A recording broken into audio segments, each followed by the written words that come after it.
Hi everyone, and I welcome you all to this wonderful session. My name is Adarsh, and today we will be learning some phenomenal concepts. Okay, you might see over here that we are going to learn about number system. But before starting the concept and the things for the session, let me tell you a few things.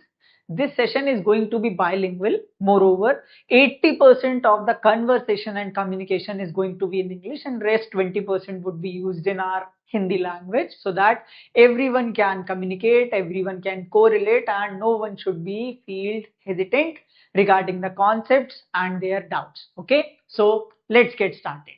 Students, today we are going to learn about the number system, and this session is going to be fruitful and beneficial for students from class 6 to up to 8. Not necessarily, but majorly for these classes. Moreover, a few of the concepts would be involved from lower standards and would be involved of higher standards as well, so that you can look into it. Okay. And apart from number system, we will be looking forward for a few tricks or concepts related to the numbers only. Okay. So stay connected. Let's get started. So you can see over here, what are we going to study today? We are going to understand, classify, operate with different types of number systems. Now, you should have a doubt within your mind. What is it? That, sir, we have already studied about numbers. Now, what is this number system? Let me answer that question. You are correct.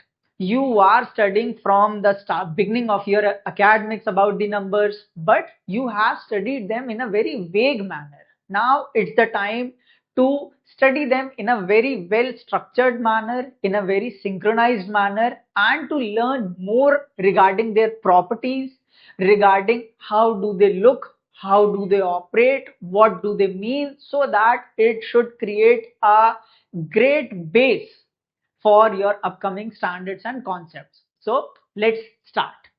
So the very first thing, we are going to learn about different number systems. Okay. So we are going to start with what? We are going to start with natural numbers. You might have also known them as counting numbers. Okay. So you can see over here that natural numbers are started from 1 and goes up to so on. If I conclude it and write it out, so natural numbers start from 1, 2, 3 and goes up to so on. It's the very first and basic number system. And the collection of all these numbers, you can call it as a set. Okay. So the set of all natural numbers is the smallest set of number systems. I repeat it again.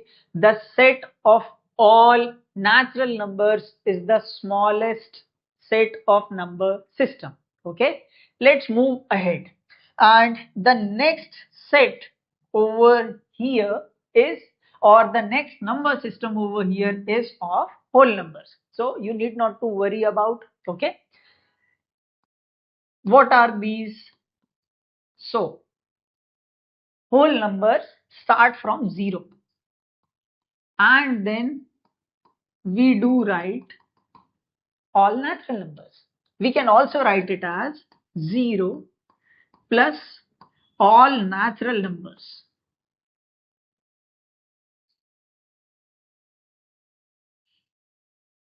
See, it's very easy over here. Okay. So if we conclude it graphically or with the help of a diagram, we might conclude this one as, this is natural numbers. Okay. 1, 2, 3 and so on. And then this is a bit bigger set. It is of what? It is of whole numbers. So it includes 0 plus all natural numbers within itself. So it is called as whole numbers. Now, moving ahead to the third type of natural numbers, the third type of number system, that is integers. And now we include all negative numbers and all whole numbers within integers. So you can see over here, when we study about integers, so this is like these are all negative numbers. It is coming on with -3, -2, -1, 0, 1, 2, and it goes up to so on. Okay. So when I make a bigger circle and write what over here of integers is represented by z. Okay, please make sure. Then if I include all negative numbers, okay, I am writing over here as negative numbers plus all whole numbers. Okay, so it would be concluded as what? Integers. Now you can see the system of arranging the numbers. Okay, and when we move ahead, after integers, we come at rational and irrational numbers. Don't be frightened about these terms. Okay, don't be hesitant. These are very easy terms. You might have heard them for the first time, but it's super easy. Okay, let's conclude and learn about these terms as well. Now, before learning rational and irrational numbers, we need to look into two terms. Okay, the very first is co-prime. Moreover, it is related to prime numbers and HCF. Okay, you can conclude it in that way. So let's read the definition of rational numbers. So it states as a number is called rational number if it can be written in the form of P by Q. Okay. What is the form of rational numbers? P by Q, where P and Q is a general representation of any number, but there are a few conditions that P and Q are integers and Q should not be is equals to 0. Okay. And P and Q are co-primes. Okay, what does this co-prime means? That means the HCF of P and Q should be is equals to 1. Okay, that would be called as a rational number. Now, what will happen? Let's study the contradictory part at first so that we can conclude why these conditions are given over here. Okay, it's very important and necessary to understand the concept rather than just ratify it out. Okay, हमें रट्टाफिकेशन नहीं करना है, हमें बहुत आराम से पढ़ना है और हर एक चीज हर एक उसकी कंडीशन को समझना है. Okay, suppose this is a stylus. Okay, you can see over here this is a stylus and I say that divide it into one part. So you will say that, sir, let it be like this only. It would be in a single part. And yes, you are correct. Okay. So this was the pen. Okay. And I had divided it in one part. So the resultant was only this single stylus. Now, let us consider that this is a stylus. Okay. And I say you to divide this into 0 parts. Would that make sense? Is that possible? Just think about it. It's not. Okay. So whenever a number is divided by 0, it cannot be defined.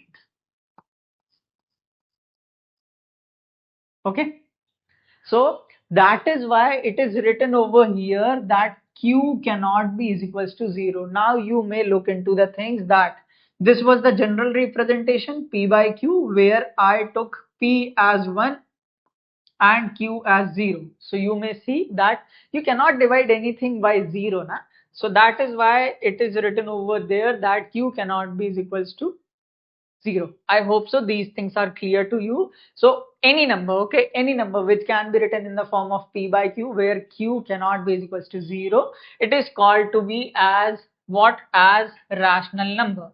Okay, just give me a second. Let us take a few examples of rational numbers. Okay, if I say 2 by 4.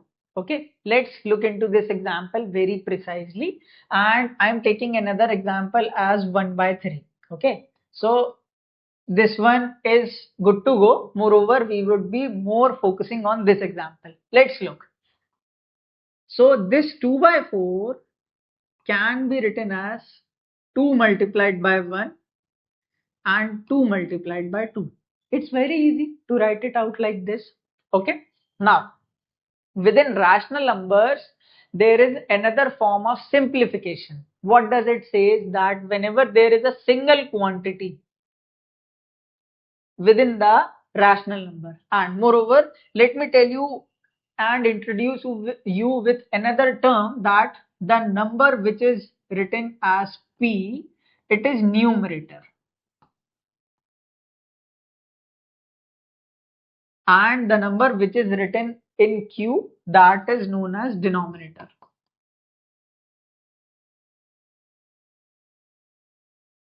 Okay, so whenever we would be discussing about these P and Q, we would be calling them as numerator and denominator. Okay, so let's get back to the point that whenever you see a single number in numerator and denominator, that too with something common in them. Okay, so it gets cancelled out and we get a simplified form, that is 1 by 2. Okay, so you may look it at like this as well. This is a circle. I have divided it into two parts, and now I am considering one part among those two parts. So I am taking it as 1 by 2. In the same manner, if I do take a circle and break it out in 4 equal parts and consider any two parts whatsoever you wish to take, isn't the representation of 1 by 2 and 2 by 4 is same? So that's why we can see the simplification over here. Okay, so we can also write it as that if there is a number, rational number a by b, where we can write a by b as a into m and b into m, है ना? Where m is the common factor or common multiple, so we can conclude it as a upon b. I hope so. This thing is clear to you. You can take a screenshot and note down the things. Okay. So the next concept over here written is irrational numbers. Okay. So it's very simple. The numbers which cannot be written in the form of P by Q, they are known as irrational numbers. We will look into the irrational numbers with a very deep concept in the next session. Okay, till now you have just got the introduction of these terms about the irrational numbers, and we have looked in the rational numbers as well. Okay, so let's move ahead and see a few questions. Okay, as we have learned the concept, so it's very important for us to practice those concepts as well. So what's written over here, you can see that the question is you need to write 5 numbers in between 1 and 2. You might say, sir, यहाँ तो PYQ है ही नहीं. There is no PYQ over here, only 1 is written over there and 2 is written over there. We cannot see any rational form of the number over here. There is the trick and there is the phenomena of the number. Okay, let's have a look. If I say that what would be if I take 5 out of 5 parts. Okay, remember the representation of the circle which we have done just a few seconds ago. Okay, in the same manner, I am taking a circle, or you can consider this hand. I have divided this hand in 5 parts, and now I am considering the all 5 parts. Aren't I considering the whole hand? Yes, I am considering the whole hand. So 1 could be written as 5 upon 5, or you can look it as 1 is equals to 1 into 5 and 1 into 5. Okay, and just let me tell you one more thing, that 1 could be written as 1 divided by 1, and this could be written as 1 multiplied by 5 and 1 multiplied by 5. Okay, so over here you can look the cycle how 1 could be written as 5 multiplied by 5 divided by 5. Okay, you can write it as in any form. It could be written as 7 by 7, 11 by 11, or whatsoever number you wish to have. Okay, it's your choice. So let's move ahead and see that we need to write 5 rational numbers in between 1 and 2. Bachcha log, please make sure that whenever you have to find a defined quantity of rational numbers in between any two numbers, make sure to divide divide the gap more than the given amount of numbers you wish to find. What do I mean to say? Let's consider it and let's look into it with the help of an example. Okay, so I am considering 1 as 7 upon 7. Okay, now 2 would be what? 2 would be 14 upon 7. Okay, now let us consider a number line. Okay, I am constructing a number line over here where this is 1 and this is 2. Now please look into this concept very carefully.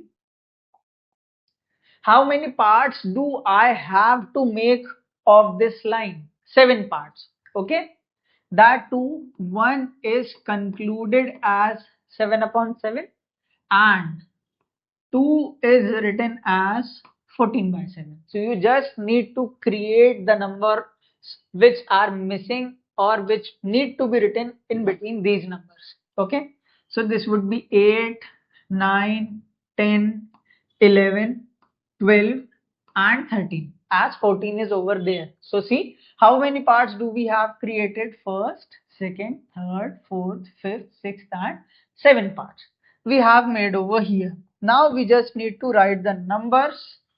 So this one is 8 by 7, this one is 9 by 7, this one is 10 by 7, this one is 11, 12, 13, and when you reach 14 by 7 it is obviously concluded to 2. Now look into another concept over here. See, from this line we can also conclude it as, you should know that whenever a number is in on division, that too on one of the sides of the equation, when we move to the second side of this is equals to, the operation changes. What do I mean to say? It is over here in the form of division. When it will move to the left side of the is equals to, it will come to multiplication. Okay, the same happens with addition and subtraction. When there is addition, if you move to the another side, it will become subtraction, and vice versa in the same manner over here with division and multiplication. Look, 2 multiplied by 7, isn't that 14? See, in this manner you can also conclude it like, how do we write the rational numbers? Okay, now you can see how many rational numbers we do have in between 1 and 2. 1, 2, 3, 4, 5 and 6. We do have 6 rational numbers. Now it's your choice what so number you wish to take. Okay, among these numbers you can take any 5 numbers and that would be concluded as the 5 rational numbers. Okay, and though this question was your homework, still I would like to say that you can do a question. Let me give you a question again. it would be very easy peasy for you now. So you need to write 7 rational numbers in between 3 and 4. Okay, so this is your homework. Please do it out, note it down, and I will check these things and take your queries as well regarding these things in the next session. Moving ahead, now see, you have seen how we are structuring the number system. Okay, so whenever a thing is being structured, that structure needs to pass a few of the tests, you can say. Moreover, in mathematics we conclude them as what? As properties. Okay, so every number system has to follow these properties or concepts so that we can get to know more about how that number system looks like. Okay, how big is it, what type of elements do it have, or what are the things, or how can we calculate the results using these number systems. Okay, so that is why you can see over here that we have introduced a few terms or properties regarding the number system. What are they? It is written over here as closure, commutative, associative, distributive, additive, and multiplicative identity. A few of them are properties and a few of them are identities. Okay, we will be covering a few of them in this session, and rest would be covered and taught in the next session. Okay, so just relax and let's get started with the easiest things. Okay, so we can see over here it is written as closure property. Okay, so the very first thing, to apply any property or to understand the work of any identity, you need to have a few things within your mind. Okay, what are they? The very first thing you need to keep in mind regarding the operations. Okay, since we have written each and every number as p by q in the form of rational numbers, in the same manner these operations would be denoted as an asterisk, okay, in a generalized manner. And we need to also look about these identities, and to learn about these number system we need to consider any one of the number systems. Okay, you can consider it as natural numbers, whole numbers, rational numbers, integers, anyone. Okay, chaliye, let's get started. So the very first is closure property. What does it state? It states that the result obtained by any two numbers, okay, within an operation. See, I have just told you regarding the operation. Okay, it should be the within set of particular number system. What is the example? Let us consider this, and let's take natural numbers. Okay, the very first thing, the generalized form of closure property is if a number A is operated with a number B, okay, and the resultant would be C. If this C also is also a part of that particular number system where A and B lies, then the closure property holds or satisfies. We will look into the example with following or applied form, and the another one where it contradicts. Okay, within the natural numbers only. Let's have an example. Since it starts with 1, 2, 3 and goes up, so on, let's take any two numbers, 3 and 5. Okay, so the general form says as A operation B. Let's apply all the operations over here. So 3 plus 5, 3 minus 5, 3 divided by 5, and 3 multiplied by 5. Now you all know what the result would be. This would be 8, this would be -2. When we divide it, it would be as 0.6. Okay, or you can also call it as 3/5, and this one would be 15. Now please have a look very carefully that these obtained results are known to be as C. Okay, this one. Now let's have a look. 8 comes within this number system, 15 comes within this number system, but we do know that the set of all natural numbers do not contain any negative number as well as any rational number, okay, or any decimal quantity. This is known as decimal quantity. Okay, so the closure property for natural number holds for addition and multiplication only, and not for subtraction and division. Getting my point? Okay, so now it's your turn.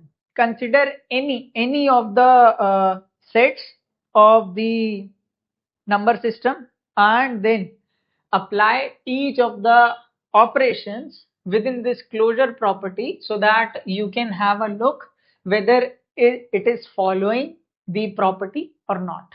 Okay, now moving ahead with commutative property and associative property, you might find it that these properties written over here are complex for you, but they are not. Okay, let's have a look. It's very easy for us. Okay, very easily we will learn these things. Let's have a look.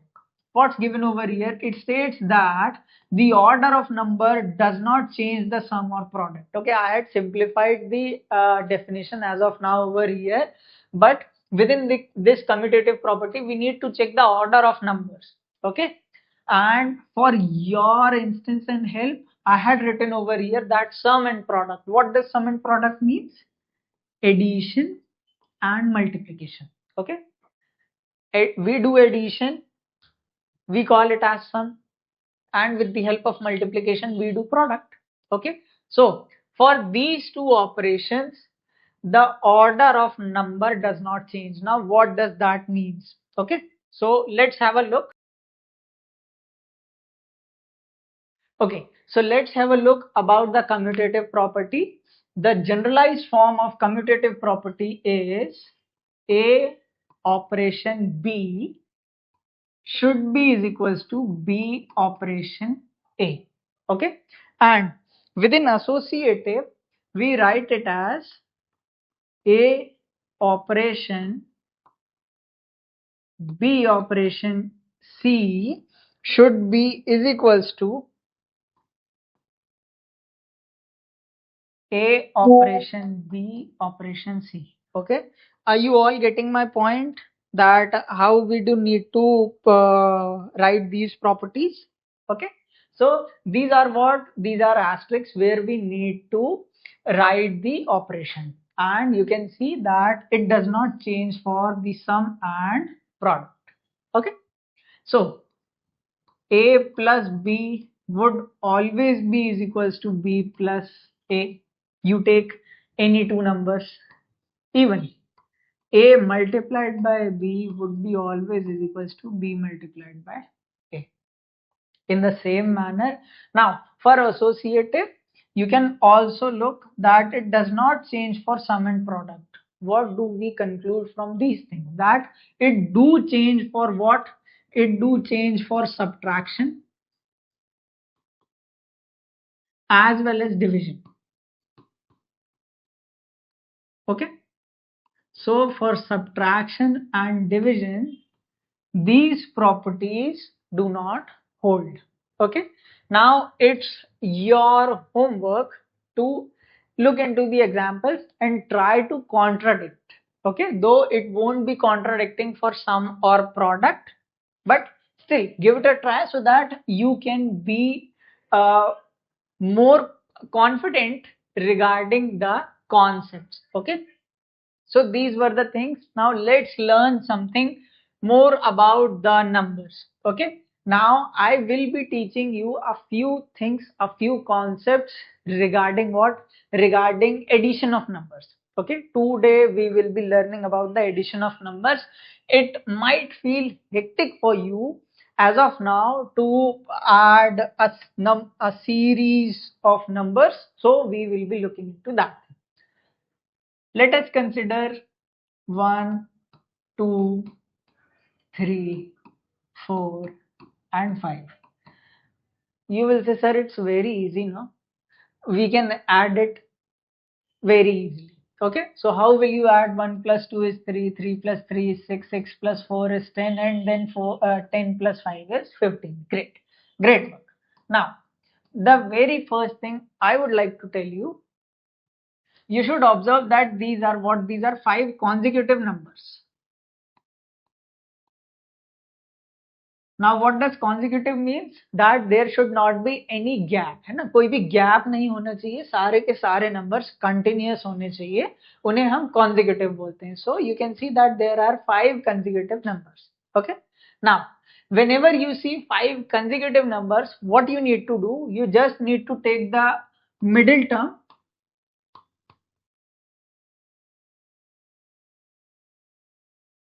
multiply it with 5, and you will get the result. Okay, so let us take another set of numbers. Okay, so let's take 13, 14, 15, 16, and 17. Now if you will try to add those with your traditional method, that sir, at first I will add 13 plus 14, that would be 27, then I will add more to it, it will become a bit hectic for you. Okay, so what you need to do, take the middle term, okay, and multiply it with 5. So 15 5s are, we all know the table of 15, it is going to be 75. That's your answer. Okay, and there is another you can say like observation over here which you should do, that whenever you find such numbers, try to add those numbers which end in the multiple of 5 or 10. What do I mean to say? Let's have a look over here. Okay, so instead of adding 13 and 14, if I were at your place, I will add 13 and 17 at first. Okay, what does this mean? See, 3 plus 7 will make 10, 10 and 10, that will count up to 30. Okay, now let's have a look. Then I will add 14 and 16. Again it will make 30. And then there is 15. So you can easily conclude it as 13 plus 13 is 60. 60 plus 15 is 75. So I have told you two things. Whether you can see that the numbers are consecutive, so you can use it in this manner, and if the numbers are not consecutive, or you are not able to find the consecutiveness of the numbers, what you can do, you can add them in this manner. Okay, you can note it down. Now let's move a step ahead. What if I say that you have now 10 consecutive numbers? Okay, 1, 2, 3, 4, 6, 7, 8, 9, and 10. Okay, these are 10 consecutive numbers. Now what will you do? So it's very easy. Take the fifth term from the left. Okay, what would be the fifth term? First, second, third, fourth, and fifth. This would be the fifth term. Do write it over here. Place a 5 just beside it. Okay, and this would be your answer. Let's consider another example. Let us take 92, 93.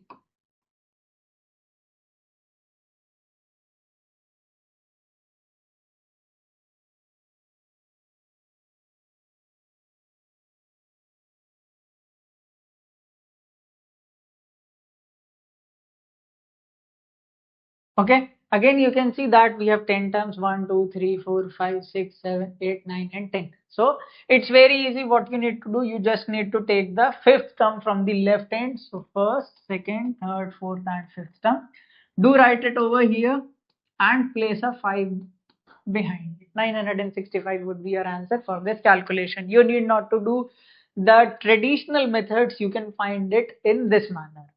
Let's move a step ahead as well. Okay, let us consider for how many terms. Let us consider for 20 consecutive terms.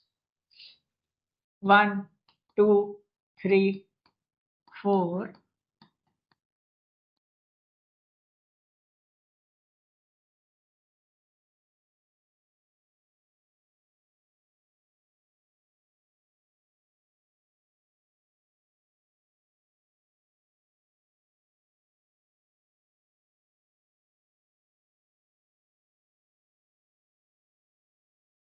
Okay, now you have 20 consecutive terms. For that, what you can do, you just need to consider and take the last number, the first number, add both of them.